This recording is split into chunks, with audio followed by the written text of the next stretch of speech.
that sent sparks of pleasure through me. Suddenly, Dominic pulled back, picked up the dropped gun, and used the cold metal butt to lift my chin, forcing my eyes to meet his.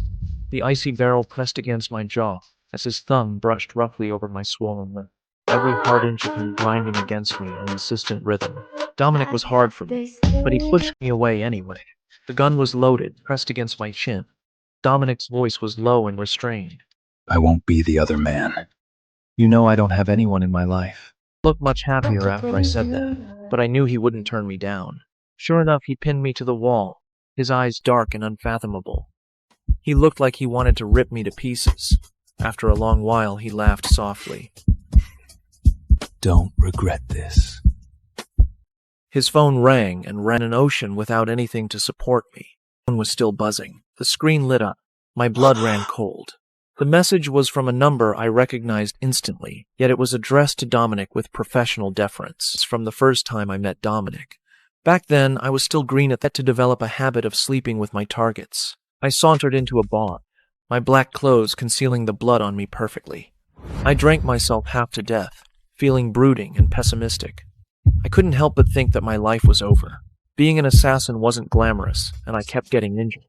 People kept trying to hit on me. I lounged lazily with a faint smile on my face, looking like a fragile little thing. No one knew I did the dirtiest, deadliest work in the world. I was annoyed, but I didn't let it show. Instead, I deliberately put on a show of pouring something into my drink, while smiling mischievously, saying, There's poison in here. You'll die if you drink it. They wanted to sleep with me, but they didn't even have the nerve to touch the glass because of my words, whether true or false. I wasn't bored because all the while I sensed someone lurking in the shadows, their eyes locked on me. Their gaze was blunt and searing, and I could hardly miss it. I barely had to wait before he showed himself in front of me. He picked up the glass and downed the liquor. The rim hit the counter with a clatter. The polished surface caught clean, sharp features. He looked down and said softly, Your wounds will fester if you don't get them treated soon. I saw the desire roiling beneath the layer of ice in his eyes. He and I were of the same kind, so of course we slept together. A peak that left me shaking and crying. By the next morning, I was gone. My wounds had been treated, and I was clean. I'd never felt so good before. It was a shame, but I didn't want to have anything to do with regular people. So I left a note and a bank card. The note was a farewell, and the bank card was his remuneration. It was a polite and detached move. I thought our paths would never cross again, until a few months down the road, when my boss issued me a new mission to assassinate a Mafia boss with an astronomical bounty on him. The face that had stared back at me was Dominic's. When I woke up, I felt like my body was falling apart. I knew Dominic was no simpleton, but I didn't expect him to be this crazy. I lifted the blanket and got out of bed. My legs gave out the moment I stood up, and I fell to the floor. My body was marked everywhere, and I tugged on it and snorted.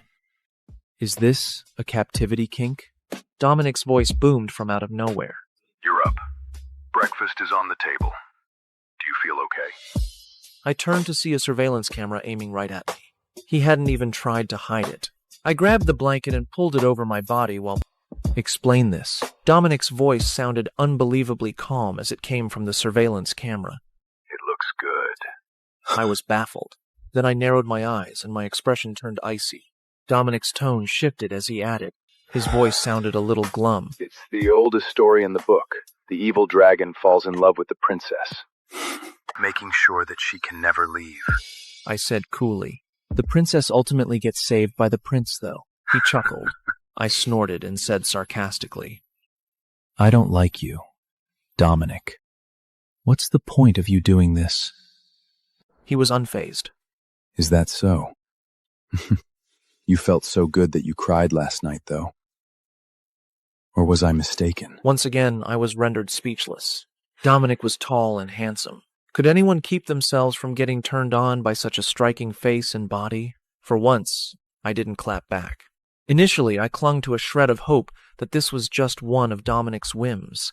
He would let me go once he was tired of me in the game.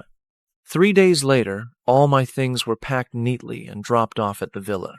A week later, everything in the house started coming in pairs. A month later, Dominic opened my door while holding a pillow. You've had a month to process this. Have you accepted reality yet? I had nothing to say. I had indeed accepted reality, thank you very much. I backed away when I saw his eyes darken with lust. Hold on. I think I might need more time to process this. Dominic pressed his body to mine. Talk to him, not me. I couldn't accept that I was starting to love his body, to love every single one of his kisses. So, I started a daily routine of attempting to assassinate Dominic. The first time, I hid a dagger behind me, wanting to kill him in one strike when his guard was down. I ended up being pinned to the table. The second time, I reflected on my mistakes and opted for the poison route. I used the poison that I kept for extreme situations. A tiny drop would instantly make one froth at the mouth. I made sure to lace the wine with it beforehand, and I smiled gently as I watched him pick up his glass and hold it to his lips. When he paused, my heart shot to my throat. What's wrong? He laughed. You know there are surveillance cameras in the room, right? I was silent for a moment. Then I slowly looked up with a smile that didn't meet my eyes. Isn't that for show? Dominic put down the glass, drawling. There are real simple places you can't see. I clenched my fists and downed my drink, which I hadn't poisoned. After a moment, I tugged at my collar. Why is it getting so warm? His eyes darkened, and he said huskily, I put something in your drink, too. I tried to fight back my body's reaction, but I panted as I snarled. I'm going to kill you, Dominic. He tapped the corner of his lips, unruffled. Kiss me, and I'll give you the antidote. Damn him. I would remember this. Dominic had imprisoned me, restricted my rights, broken his promises, and gone back on his word. His vile deeds were too numerous to list.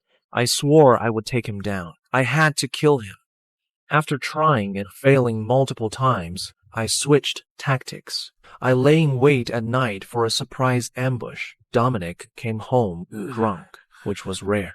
His guard was down. I've seen plenty in my life, but no one had ever toyed with me like this. For a moment, I was both angry and embarrassed. It was all Dominic's fault for being so sick in the head. He'd infected me with his insanity. He coughed softly, his Adam's apple quivering as if he were laughing. I tightened my grip further and threatened him in a low voice. You don't know what it's like to suffocate, do you? You'd better savor it before you die. Dominic's expression finally shifted and his voice grew strained. He was on the brink of go of me. I ducked aside and looked down at my hands without saying a word. He was so sick. Where had things gone wrong? He looked at me, making me jolt. I couldn't stop myself from taking a step back. Why are you hiding? He smiled, but it didn't reach his eyes. Anyone else would already be 6 feet under for trying to kill me so many times. Have I ever done anything to you? Come here.